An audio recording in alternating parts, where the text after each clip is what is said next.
ఏం చేస్తున్నావు అక్క? ఏం లేదురా, ఇవ్వరిదాకా పని చేసి బాగా తలిసిపోయినా. ఇప్పుడే గిట్లా వచ్చి కూర్చున్నా అని వచ్చి. ఎంతైనా నీది బలి ఓపిక అక్క. పొద్దుగాలే లేస్తావు, ఇల్లాకి లూడతావు, ముగ్గు పెడతావు, బోల్తో బట్టలు వింటావు, వంట కూడా చేసుకుంటావు. నీ అంత ఓపిక నాకుండదు అక్క. అయినా చిన్నప్పుడు కూడా అమ్మకి నువ్వే ఎప్పుడు హెల్ప్ చేసేదాన్ని అక్క. గ్రేట్ అక్క నువ్వు. ఆ రోజు అమ్మకు హెల్ప్ చేస్తున్నా అనుకున్నా గానీ నా జీవితం మొత్తం ఇదే చేయాల్సి వస్తుందని అనుకోలేదురా. ఏందక్క గట్ల అంటున్నావు? నాకు ఈ పనులను చేసుడే ఇష్టం లేదురా. మంచిగా నీ లెక్క మెడలో ఐడి కార్డ్ వేసుకొని, భుజాన ల్యాప్టాప్ ఉన్న బ్యాగ్ వేసుకొని సాఫ్ట్వేర్ జాబ్ చేయాలని మస్తు ఇష్టం ఉంది. అందుకే కదా అక్క మా నాన్న మన ఇద్దరిని కూడా బీటెక్ చదివించిండు. ఎంత చదివితే మాత్రం ఏం లాభమే? చదువుకు తగ్గ న్యాయం నేను చేయలేకపోతున్నా. ఎంత బీటెక్ చదివితే ఏం లాభమే? మళ్ళా గదే ఊసుడు, సల్లుడు, బోల్దోముడు, బట్టలు విండు. నీ బావ వచ్చేసరికి ఆయనకు వంట చేసి పెట్టుడు, ఆయన చుట్టూ సేవలు చేసుడు తప్ప నేను చదువుకొని లాభమేముండే? నాన్న లక్షలు పోసి చదివించినవి గిందుకేనా? నీకేమో అట్లుంది అక్క, నాకేమో పొద్దుగానే లేచి ఇల్లు పనంతా నిధి వేసుకొని నా పవన్ జాబ్కి వచ్చేవారికి గుమ్మం దగ్గర ఎదురు చూసి వచ్చినాక ఆయనకు నచ్చిన వంట నేను చేసి ఆయన తిని బాగుందని చెప్తుంటే ఆనందిద్దామని చాలా ఉందక్క. నాకు ఉద్యోగం చేయడం లాంటి ఏం ఇష్టం లేదక్క. ఏందే గట్లా అంటాను? ఇప్పుడు జాబ్ చేస్తున్నావు కదా, జాబ్ చేయడం మంచి అనిపించలేదా? జాబ్ అంటే ఏంటో తెలుసా అక్క? 30 రోజులు పని చేసేది ఒక్కరోజు జీతం కోసము. ఆ ఒక్కరోజు జీతం ఇట్లా వచ్చి అట్లా పోతుంది. ఆ జీతం అయిపోయినాక మళ్ళీ 30 రోజులు గొడ్డు సాకిరి చేసుడే. ఈ సాఫ్ట్వేర్ జాబ్ వల్ల ఫ్యామిలీకి పర్సనల్ లైఫ్కి టైం ఇవ్వలేకపోతుంది అక్క.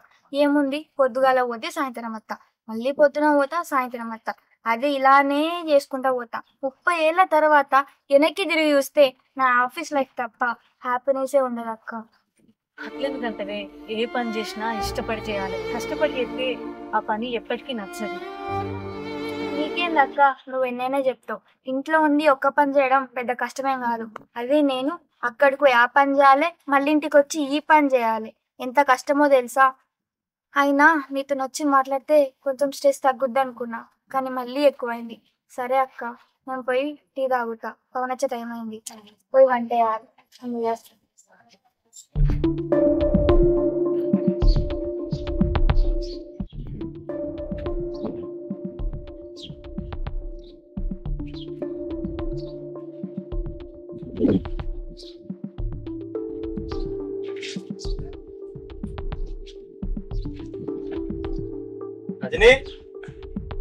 రజనీ ఉన్నవానే?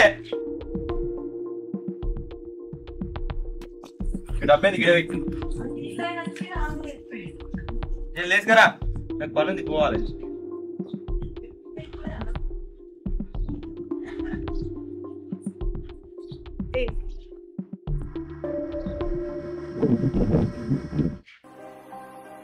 ఎట్లుంది కూడా?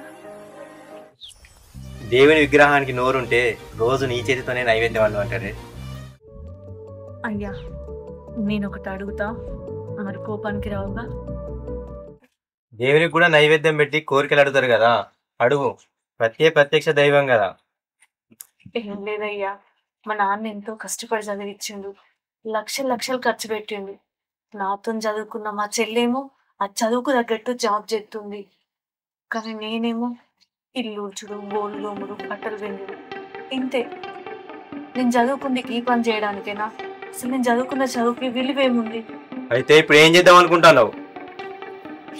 జాబ్ చేద్దాం అనుకుంటున్నాయ్యా. ఏం లేదయ్యా, మా చెల్లెను మరిదిని చూడు, వాళ్ళు ఇద్దరు కష్టపడి 2 చేతులు సంపాదించుకుంటారు. మనమేమో ప్రతి కసుకు వెనక ముందు ఆలోచించాల్సి వస్తుంది, పైగా అప్పులు కూడా ఉన్నాయి. ఇట్లయితే మన పుట్టబోయే పిల్లలకు మనం ఏం సంపాదిస్తాం? ప్రతి కసుకు ఇబ్బంది అవుతుంది కదా. అంటే నేను నీకు తిండి కూడా సరిగా పెడతాను నానే. ఇంత చదువుతూ ఇదంతా అంటున్నా కదా, రోజుకొకరు అప్పులో ఇంటికి తీసుకొస్తాను కదా. నేను అట్లా అనలేదయ్యా. ఎట్లా మీరు ఏ ఉద్దేశంతో నా తప్పు నాకు ఏడు చూపిస్తానా? నా మొబైల్కి ఏ పని సాధ కాదు, సంపాదించే తెలివి లేదు. మా చెల్లెన్న మరిది మంచిగా బతుకుతారని నన్ను దెబ్బపడుతున్నావా? అట్లా కాదయ్యా, నేను కూడా కష్టపడి పనిచేస్తే పైసలు వస్తాయి. వచ్చే లక్ష్మిని ఎందుకు కాదనాలి చెప్పు? పెళ్లికి ముందే మీ అయ్యకి చెప్పిన ఇది జాబ్ అయితే దీనికి విడాకులు ఇస్తాను. రేపు మీ అయ్యా ఫోన్ చేసి రమ్మను, నీకు విడాకులు ఇస్తా. ఆ తర్వాత నీ బతికేది నువ్వు బతుకువు. ఇక అంత పెద్ద మాట ఎందుకయ్యా? అసలు జాబ్ ఎందుకు వద్దంటున్నావు చెప్పు నువ్వు. ఆడవేం నవ్వు పెరుగు దాటద్దు, కాలు గడప దాటద్దు. ఒక మొగోడు సంపాదిస్తే బాధ్యతగా కుటుంబం గురించి ఆలోచిస్తాడు. అదే ఒక పెళ్లి సంపాదిస్తే అది స్వార్థంగా ఆలోచిస్తది. మీకు మాకు గంత తేడా ఉన్నదే. నా గురించి నీకు తెలుసు కదయ్యా, నేనెందుకు అట్లా చేస్తా? నేనేం చేసినా మన మంచికే కదా. ఎవరిని తెలిసే సాఫ్ట్వేర్ నౌకరిగాలంటే మంచిగా తయారై హీరోలు లెక్కత్తారు. నేనేమో మాస్ మీద బట్టలు వేసుకొని పొరపాలు వేసుకుంటా, బర్రెలు కాసుకుంటా, వాసన వచ్చుకుంటుంటా. నీకు వాళ్ళే నచ్చి నన్ను నిడిచిపెట్టి వాళ్ళ దగ్గరికి పోవాలనే గ్యారెంటీ ఉంది. అంటే ఏందయ్యా, నన్ను అనుమానిస్తున్నావా? చిచి, నిన్ను నేనెందుకు అనుమానిస్తానే? ఇప్పుడు కూడా నిన్ను నేనేమంటలేను, కానీ నువ్వు అక్కడికి పోయినాక ఆ పరిస్థితులు నిన్ను మార్చేస్తాయి అంటున్నా. మనుషులు మంచోళ్ళే రజని, కానీ పరిస్థితులే చెడ్డే. ఎంత మంచి మనిషి అయినా కూడా అక్కడికి పోయినాక పరిస్థితులకు అనుకూలంగా మారాల్సిందే. గా భయమే నాలో ఉంది. అందుకే ఇంకెప్పటికి ముచ్చట నా ముంగడ తీయకు, ముఖ్యంగా అన్నందినంగా.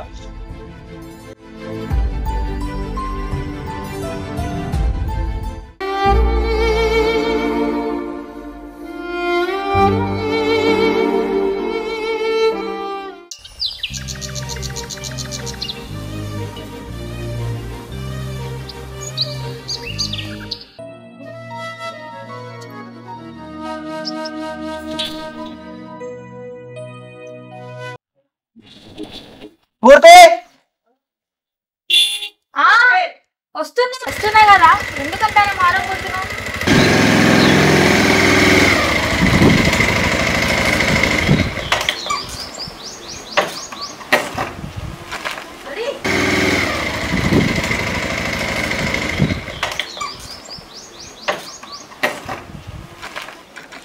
ఏమైంది? ఆఫీస్ నుండి తొందరగా వచ్చినావు ఈరోజు? అవును, ఈరోజు క్లయింట్స్ వచ్చి ఉండే, మీటింగ్ ఉండే, అట్లే వర్క్ కూడా ఏం లేదు, అందుకే వచ్చా. సరే నువ్వు ఫ్రెషర్ ఆపో, అన్నం పెడతా. నాకేం అన్నం అవుతుంది. ఈరోజు మా ప్రాజెక్ట్ ఈ రోజుకి లాస్ట్ అయిపోయింది, అందుకే ఫ్రెండ్స్ అందరి నుంచి బయటనే తినేసాం. ముందే చెప్పాలి కదా, అన్నం వండినా నీకోసం వచ్చి. నేను కూడా క్లయింట్స్ మీటింగ్ వస్తే పార్టీ అరేంజ్ చేసి అక్కడ తినేసి వచ్చిన. అన్నం వేస్ట్ కదా.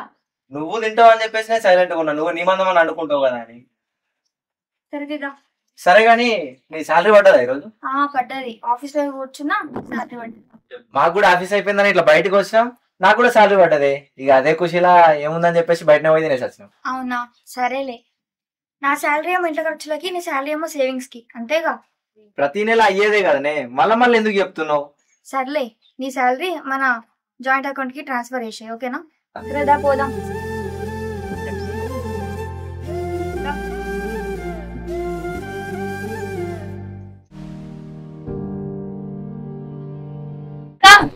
సరే అయిపోయింది. మళ్ళీ ఉల్లిగడ్డలు చెప్పు. అవునా, సరే గాని నిన్ననే నీ మట్టికి నాకు శాలరీ పడ్డది. నువ్వు బాగా రోజు మా ఇంటికి లంచ్కి రండి, ఓకేనా? అవునా? కాదా, ఇయ్యాల మీకు ఆఫీస్ లేదా? ఇంటికన్నా ఉన్నావు. ఇవాళ శనివారం కదానే అక్క, నీకు తెలుసు కదా మాకు శనివారం ఆదివారం ఆఫీస్ ఉండదని. సాఫ్ట్వేర్లకు శనివారం ఆదివారం ఆఫీస్ ఉండదని నాకు తెలిసే, కానీ ఇవాళ శనివారం అని గుర్తుకు లేదు. గుర్తు పెట్టుకోవాల్సిన అవసరం కూడా లేదు, ఎందుకంటే రోజు ఇంటికాడ ఉండేదాన్ని, నాకు వారాలతో పనేముండే. అబ్బా మళ్ళేందక్క, ఏది మాట్లాడిన అక్కడికే పోతావు. సరే గాని నేను బావతో మాట్లాడతా, మీ ఇద్దరు రండి. నేను అత్తగాని మరి బావేమంటాడు? ఏమైనా మర్డర్ చేయడానికి రమ్మన్నానా? ఇంటికి లంచ్కి కదా రమ్మన్నది, దానికే బావేమంటాడో అంటున్నావు. సరే నేను బాగా ఫోన్ చేసి చెప్తా, వీలైతే పవన్ కూడా ఫోన్ చేయమని చెప్తా. మీ ఇద్దరైతే రండి, నేను పోతున్నా. మరి అయినా మా ఇల్లేం పక్క ఊర్లో లేదు, పక్కనే ఉంది, రండి మరి.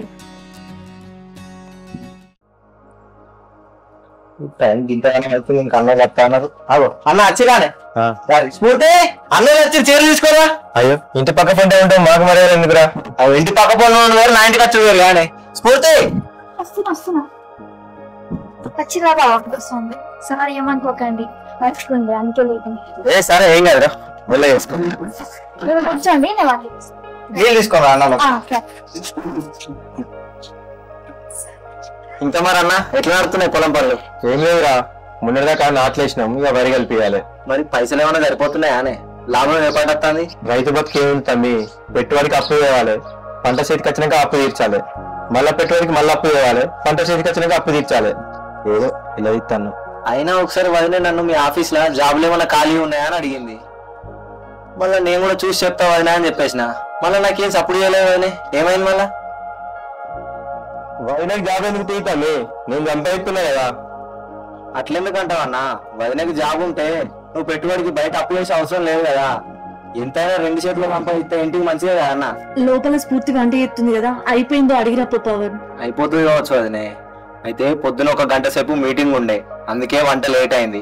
నేను మీకు ఫోన్ చేసి కొద్దిగా లేట్ రమ్మన్నాం అనుకున్నాను. అట్లా మాట్లాడు కరెక్ట్ కాదు కదా. ఎందుకే తమ్మి నా పిల్లాన్ని జాబ్ వద్దంటున్నా. మీ ఇంటికైతే కరెక్ట్ టైంకు అన్నం కూడా పెట్టలేకపోతారు. ఇటువంటి జాబులు ఎందుకురా? అయ్యో ఇంత కోపానికి ఎందుకు వస్తున్నావన్నా? కూర్చో. ఎంతైనా మేము జీతం ఇచ్చిన మాట లేకపోతే రూపాయికి 2 రూపాయలకి మీరే కవస్థ పడాల్సి వస్తుంది. ఏమిరా ఎక్కువ మాట్లాడుతున్నావు? నీ ఇంటికి వేసింది ఎందుకైనా అన్నది వేసి అవమానించడానికా? పోతే బయటికి పోతే అంటే నా గట్టిగా ఇంటికి వచ్చి అనుకుంటున్నావా? పోతే ఏమైందావా? ఎందుకు లేచిర్రు? నీ మొగంతో నీ అవమానించాలని మమ్మల్ని రమ్మని చెప్పినావా? అయినా నువ్వేంటే ఇంత జరిగే విషయాలన్నీ నీకు వచ్చి చెప్తున్నావా? వాళ్ళని జాబ్ అన్నావు. నీకు జాబ్ ఏదైతే ఆరోగ్యం చెప్పలేదు కదా. నువ్వు వాళ్ళ ఇంటికి రాని సంగతి చెప్తా. సారీ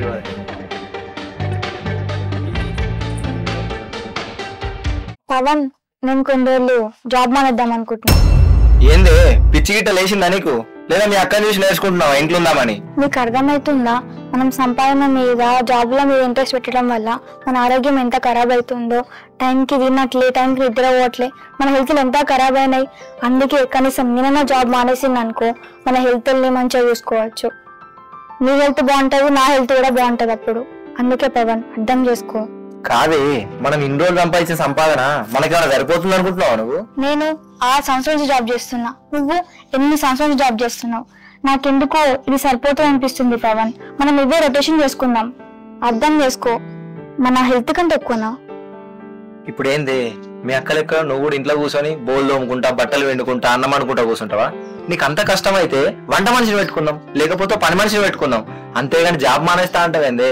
ఒక్కని కష్టం మీద ఇల్లు ఎలా తీసుకుంటే కష్టం అవుతుంది. మనం ఉండే ఊళ్ళో వంట మనిషి, పని మనిషి దొరకడం చాలా కష్టం పవన్. నేను ఎందుకు చెప్తున్నానో అర్థం చేసుకో. నాకు మాత్రం జాబ్ చేసే ఇష్టం లేదు.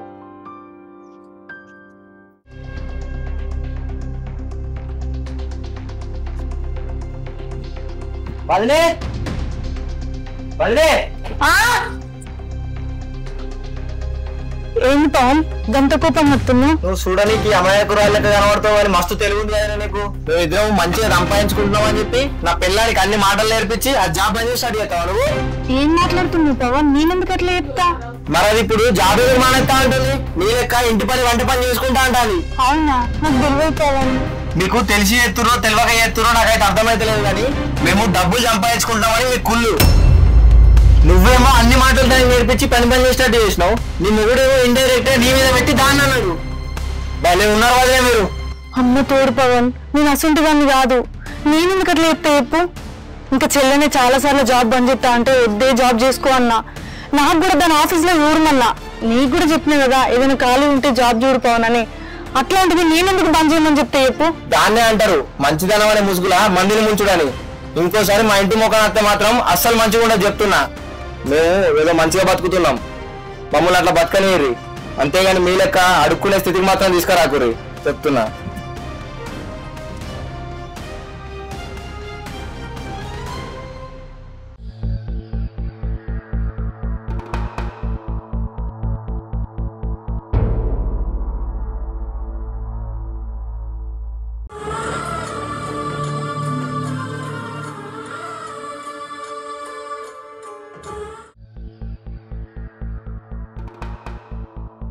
సారీ అక్క. నువ్వట జాబ్ మానేస్తా అన్నమాట కదనే? అవును అక్క, ఈ జాబ్ చేయడం వల్ల నేను టైంకి అన్నం తినట్లే, టైం నిద్ర కూడా పోవట్లే. మా హెల్త్లు చాలా అంటే చాలా ఖరాబ్ అయినాయి అక్క. సంపాదించింది మొత్తం మా రోగాలకే పెడుతున్నాం. అందుకే అక్క మానేస్తా అని చెప్పిన. చూసినవా మీ ఇంట్లో పరిస్థితికి మా ఇంట్లో పరిస్థితికి ఎంత తేడా ఉందో? నీకేమో జాబ్ చేయొద్దనుంది, నాకేమో జాబ్ చేయాలని ఉంది. డబ్బు ఎక్కువై మీరు, అసలే డబ్బులు లేక మేము. అట్లెందుకు అంటావు అక్క? మీకు డబ్బు అవసరం అయితే నేను అడిగితే నేను ఇస్తాను కదా. మనం చదువుకునేటప్పుడు నీ పాకెట్ మనీ కూడా నాకే ఇచ్చాను కదా అక్క. నిన్ను డబ్బు అడిగే హక్కు ఉంటే జాబే అడిగేదాన్ని. ఆయన వల్ల నిన్ను డబ్బు అడగలేను, జాబ్ అంటవా? సరేగాని ఆయన వచ్చే టైం అయిందిరా, నువ్వు వెళ్ళు. సరే అక్క, నా మనసు బాగాలేక 3 రోజులు ఆఫీస్కి లీవ్ పెట్టినా. నీకు ఎప్పుడైనా మాట్లాడాలనిపిస్తే మా ఇంటికి రా. పోతున్నా. వాళ్ళు ఎప్పుడైనా వీళ్ళ దగ్గర పైసలు వసూలు చేసుకొని పోవాలి. అరే సంపత్, అరే సంపత్, బయటికి రారా. ఏమి దగ్గర మాకు ఇట్లా వచ్చినావు? ఏం తెలియనట్టు మాట్లాడుతున్నావేంద్రా? 6 నెలలు అవుతుందా నువ్వు మిత్తి పైసలు కట్టక? ఇయ్యాల గిట్ట నువ్వు పైసలు ఇవ్వాలి అనుకో, నీ ఇంటికి తాళం వేస్తా. అరే అరే నేనేది నీ టైం అయిపోయిందిరా, ఇంకా నేను తాళం వేసుకొని వెళ్ళిపోతా. అది కాదురా, ఒక 4 గంటలు రాదురా. అరే నేను చెప్పేది రా, అరే నీ పైసలు ఎట్లా చేసి పెడతారా? అరే అవసరం లేదురా. అరే ఒక్కసారి ఆలోచించరా. కొంచెం టైం ఇయ్యరా. ఇక నువ్వు ఎన్ని ఎక్కువ నీ తాళం వేసుకుని అయితే అవుతున్నా, నాకు అవసరమే లేదు. ఒక్కసారి ఆగండి. 2 రోజులు నువ్వు చెప్పినట్టే విన్నామ్మా. నువ్వు చెప్పినవనే ఆగినా 2 రోజులు. ఈ 2 నెలల నుంచి నువ్వు చెప్పినట్టే ఆగినా. ఈ ఒక్కసారి నా మొహం చూసి ఆగన్నా. ఒక 2 నెలలు టైం ఇయ్యి, నీ పైసలు నీకు గడుతాం. ఇల్లుకు తాళం వేయకన్నా. మందిలా మా ఇజ్జత్ పోతుంది. నా ముఖం చూసి ఒక్కసారి ఒప్పుకోవట్టన్నా. సంపత్, అది నీ చెప్పింది కాబట్టి 2 నెలలు అయితే నీకు టైం ఇస్తున్నా. ఈ 2 నెలలు అయితే పైసలు కట్టు.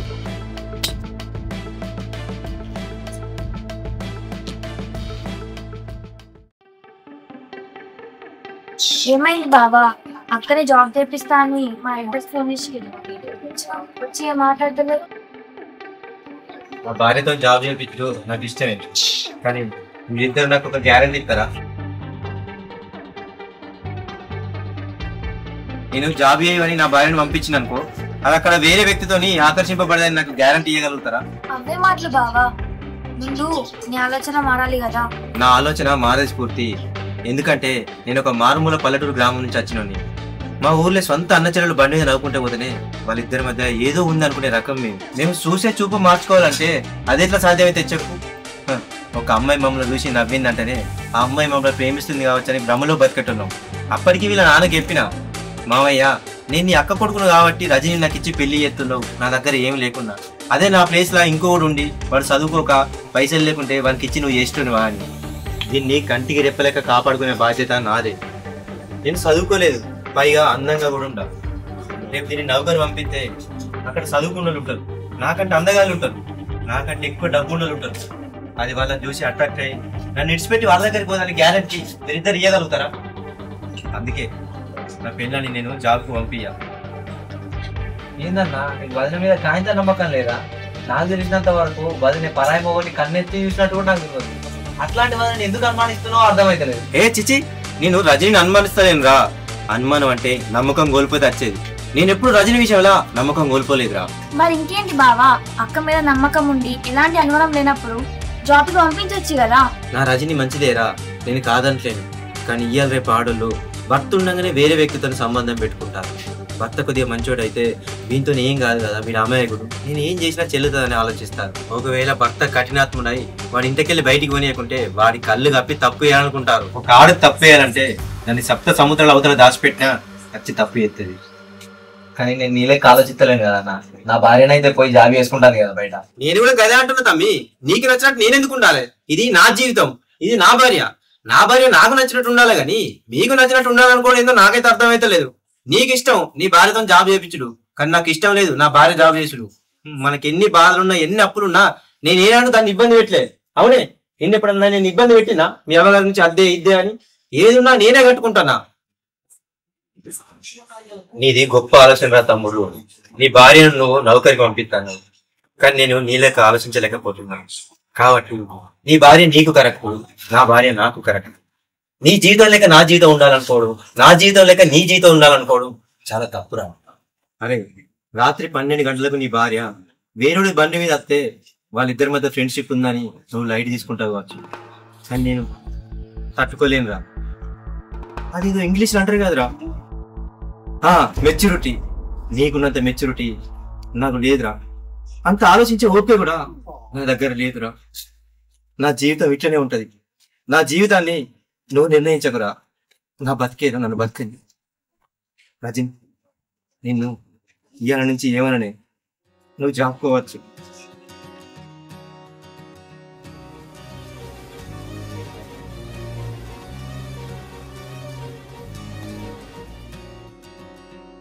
పూర్తి ఇక నుంచి నువ్వు ఉద్యోగం చేసే అవసరం లేదే, ఇంటికాడనే ఉండి రెస్ట్ తీసుకో. నిజమా?